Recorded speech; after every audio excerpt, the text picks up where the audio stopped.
अमृतपाल को पंजाब पुलिस पिछले 13 दिनों से खोज रही है और वह वीडियो बनाकर खुला चैलेंज दे रहा है। बुधवार को जारी एक वीडियो में अमृतपाल ने कहा कि यह सिर्फ मेरी गिरफ्तारी का मसला नहीं है, मुझे गिरफ्तारी देने से डर नहीं लगता। सरकार की मंशा गिरफ्तारी की होती तो घर से कर सकती थी।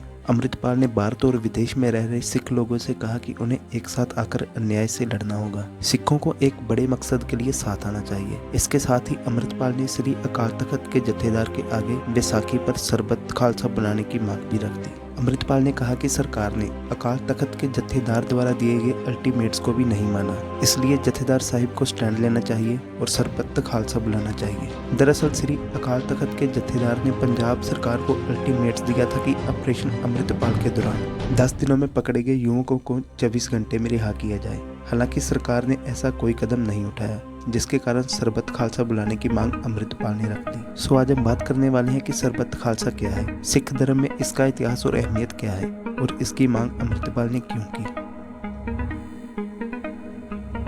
सरबत माने सभी और खालसा माने सिख। 1716 में जब बंदा सिंह बहादुर के शहीद होने के बाद खालसा बिखर से गए। उन्होंने अपने सेनापति को खो दिया था। दूसरी तरफ सिखों पर मुगल सेना कहर बरपा रही थी। इस नरसंहार से मोर्चा लेने के लिए दल खालसा बना। यह दल खालसा आगे चलकर तरुणा दल और बुड्ढा दल बना और यही सिख मिसल यानी सिखों की मिलिट्री यूनिट्स की बुनियाद बन गई। 10वें गुरु गोबिंद सिंह के निधन के बाद सिख मिसले यानी मिलिट्री यूनिट्स ने समुदाय के लिए सरबत खालसा को बुलाना शुरू किया। सिख मिसले युद्ध की रणनीति पर बातचीत के लिए अकाल तख्त में मिलते थे। 19वीं सदी में सिख साम्राज्य के संस्थापक महाराजा रणजीत सिंह ने सरबत खालसा बुलाने की प्रथा को समाप्त कर दिया था। तकरीबन 200 साल बाद पहली बार 26 जनवरी 1986 में खुले तौर पर सरबत खालसा को बुलाया गया था। श्री दरबार साहब में हुई इस सरबत खालसा में भारत सरकार के खर्च पर अकाल तख्त के निर्माण के प्रस्ताव को ठुकरा दिया गया। लाखों सिखों की मौजूदगी में फैसला लिया गया कि ऑपरेशन ब्लू स्टार के दौरान क्षतिग्रस्त अकाल तख्त को कार सेवा से ही बनाया जाएगा। तब केंद्र में इंदिरा गांधी की सरकार थी और सुरजीत सिंह बरनाला पंजाब के मुख्यमंत्री थे।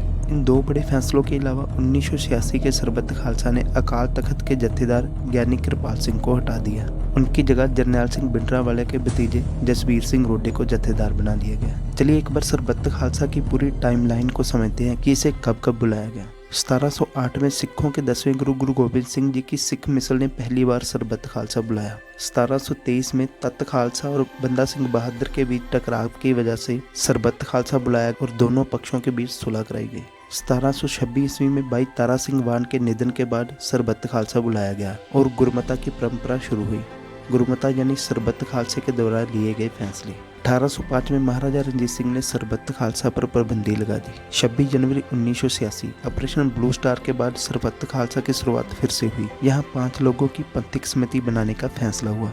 आखिरी बार इसे 10 नवंबर 2015 में शिरोमणि अकाली दल अमृतसर के नेता सिमरनजीत सिंह मान और यूनाइटेड अकाली दल के नेता मोहकम सिंह ने बुलाया। करीब 6 लाख सिखों ने इसमें भाग लिया। इस सरबत खालसा में 13 प्रस्ताव पास हुए। अब सबसे अहम सवाल कि सरबत खालसा को कौन या फिर कौन कौन बुला सकता है। सरबत खालसा को लेकर विवाद होता रहा है कि कौन इसका आयोजन कर सकता है।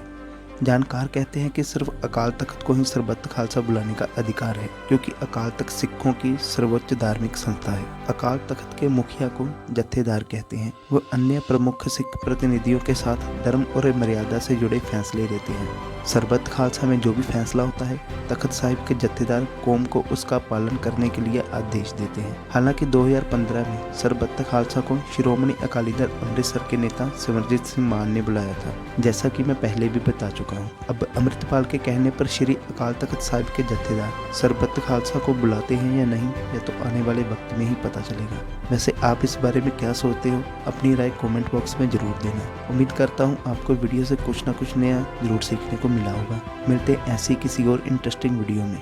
Till then keep watching and keep being जिज्ञासु।